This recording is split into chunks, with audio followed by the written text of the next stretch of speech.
दिनांक 15 मे रोजी मुंबई शहरामध्ये रोड शो असल्यामुळे LBS मार्गाचा वापर केला जाणार आहे।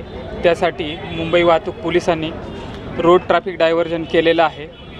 त्यामध्ये Gandhinagar junction to RB Kadam Marg आणि MG रोडचा RB कदम चौक ते मेघराज जंक्शन हा रोड दुपारी 2 ते रात्री 10 वाजेपर्यंत वाहतुकीसाठी पूर्ण बंद असणार आहे।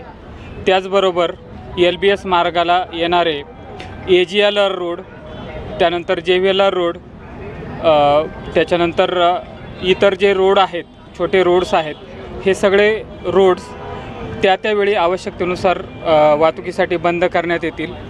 यासाठी नागरिकांनी आणि ह्या रोडचा वापर करणाऱ्या सर्व व्यक्तींनी पर्यायी मार्गाचा वापर करावा असं आवाहन मुंबई वाहतूक पोलिसांमार्फत आपणा सर्वांना करण्यात येत आहे।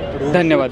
रोड शोचं रूट कशा पद्धतीने असेल आणि त्यावरती विशेष सुरक्षा म्हणून कशा पद्धतीने हे केलं जाईल? या रोड शोचा रूट हा RCT मॉलच्या पुढे अशोका मिल्स आहे त्या ठिकाणावरून सुरू होऊन RB कदम चौक त्या ठिकाणावरून पुढे पार्श्वनाथ चौकापर्यंत असणार आहे। ABP माझा, उघडा डोळे बघा नीट।